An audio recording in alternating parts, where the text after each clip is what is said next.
എങ്ങനെയുണ്ടായിരുന്നു ഫുഡ്? നമ്മൾ നേരത്തെ ഇവിടെ വന്നിട്ടുണ്ടല്ലോ. നല്ല ഫുഡാ. നല്ല ഫ്രഷ് ഫുഡാ ഇവിടെ. വൃത്തിയുണ്ട്. അതുകൊണ്ടാ ഇങ്ങോട്ടേക്ക് വരാന്ന് ഞാൻ പറഞ്ഞത്. ഇടയ്ക്കൊക്കെ ഇതൊക്കെ വേണ്ടേ?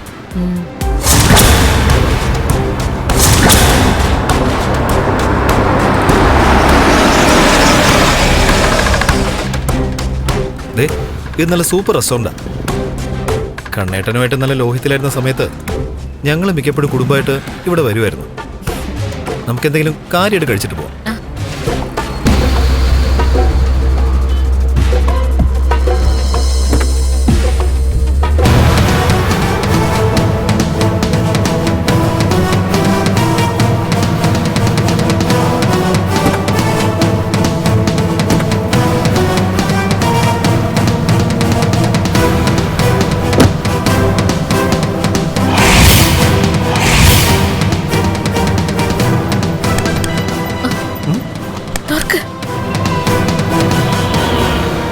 നോക്കിയോണ്ടേട്ടോ, അതവളല്ലേ ലക്ഷ്മി?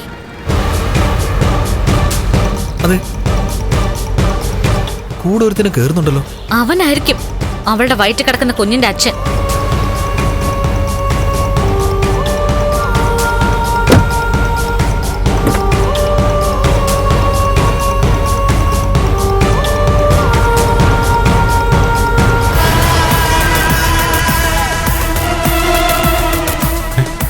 അയ്യോ ഉണ്ണി, എവിടെ? അവൻ നമ്മളെ കണ്ടോ കണ്ണേട്ടാ? എന്നെ കണ്ട തിരിച്ചറിയില്ല, പക്ഷേ തന്നെ കണ്ട അറിയാലോ. വേഗം വണ്ടി വിട്.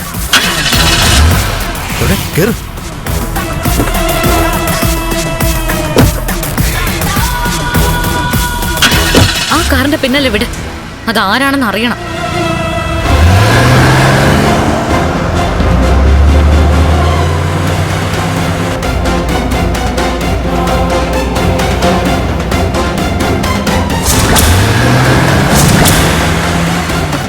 വേഗം പോകണ്ണേട്ടാ, അവര് പിന്നാലെ തന്നെ ഉണ്ട്. അവൻ എന്റെ അനിയനല്ലേ, അവൻ എന്തുമാത്രം സ്പീഡിൽ ഓടിക്കാൻ പറ്റുമെന്ന് എനിക്കറിയാം. എന്നാലും വേഗം വിട് ഉണ്ണിയേട്ടാ, ഒന്ന് വേഗം വിട്.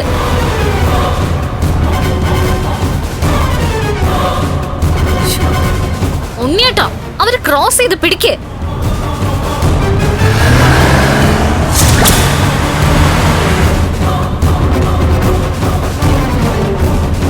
അവര് തിരിഞ്ഞു പോയോ അതോ ഈ റോഡിലൂടെയാണോ പോയത്? അവര് ആകാശത്തൂടെ പോയി. ഒരു കഴിവില്ല. വെച്ച് വിടാൻ പറഞ്ഞപ്പോ അത് 60-70 വിടുന്നേ. ഞാൻ 90 വിട്ടത്. അതിലും സ്പീഡിൽ വിട്ടാലേ ചിലപ്പോ കൺട്രോൾ പോകും. ഇപ്പൊ എന്റെ കൺട്രോളാ പോകുന്നേ. അവളെയും കൂട്ടിയോ പോയവൻ തന്നെയാണ് അവളുടെ പുതിയ രഹസ്യക്കാരൻ. അയാള് തന്നെയാ കുഞ്ഞിന്റെ അച്ഛൻ. അത് നമുക്ക് ഉറപ്പിക്കാലോ. അതുകൊണ്ടല്ലേ അവൻ പാഞ്ഞു പോയത്. ഇത് എത്രയും പെട്ടെന്ന് കണ്ണനോട് പറയണം. നമ്മൾ ആരും അറിയാത്തവനാണ് അവരെ ഇപ്പൊ കൺട്രോൾ ചെയ്യുന്നതെന്ന്. ഇതിന്റെ പിന്നിൽ അനന്തവേണ്ണൻ ലേഖ്യം തന്നെയാ. അതുകൊണ്ട് അവർക്ക് എന്താ മെച്ചം? നിനക്കറിയാത്തോണ്ടാ കരുണേ, അവർക്കെല്ലാം ഉണ്ട്. ഇല്ലാത്തത് ഒരു കുഞ്ഞാണ്. ഈ അനന്തവേട്ടൻ അയാളുടെ ഭാര്യയുടെ മനസ്സറിഞ്ഞിട്ട് പലപ്പോഴും ഒരു കുഞ്ഞിനെ ദത്തെടുക്കാന്ന് പറഞ്ഞതാ. പക്ഷേ അവർ സമ്മതിച്ചിട്ടില്ല. എന്നാലും അവർക്കൊരു കുഞ്ഞിനെ ലാളിക്കണമെന്നുണ്ട്. അതുകൊണ്ട് ഒരു കുഞ്ഞിന് വേണ്ടിയിട്ട് അവര് കാട്ടിക്കൂട്ടിയ തരികിട പരിപാടിയാണിതെന്ന് എനിക്ക് സംശയമുണ്ട്.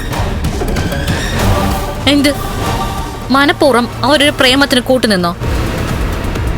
ലക്ഷ്മി ഒരുത്തനും തമ്മിൽ അടുക്കാൻ അവർ കാരണക്കാരായോ? ഒന്നും പറയാൻ പറ്റില്ല. കണ്ണേട്ടൻ വിട്ടുകളഞ്ഞപ്പോ അവരെ 2 കൈ നീട്ടി സ്വീകരിച്ചത് അനന്തവേട്ടൻ ലേഖേച്ചിയാ. കണ്ണേട്ടൻ വഞ്ചിക്കപ്പെടുമ്പോ കണ്ണേട്ടന്റെ ആത്മാർത്ഥ സുഹൃത്ത് ശരിക്കും കൂടെ നിൽക്കേണ്ടല്ലേ? അതിനു പകരം എന്തിനാണ് ഇങ്ങനൊരു ചതി ചെയ്തത്?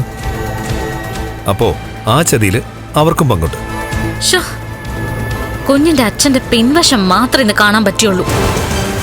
ഇനി അവനെ ശരിക്കൊന്ന് കാണണം. അറിഞ്ഞിരിക്കണല്ലോ അതാരാണെന്ന്.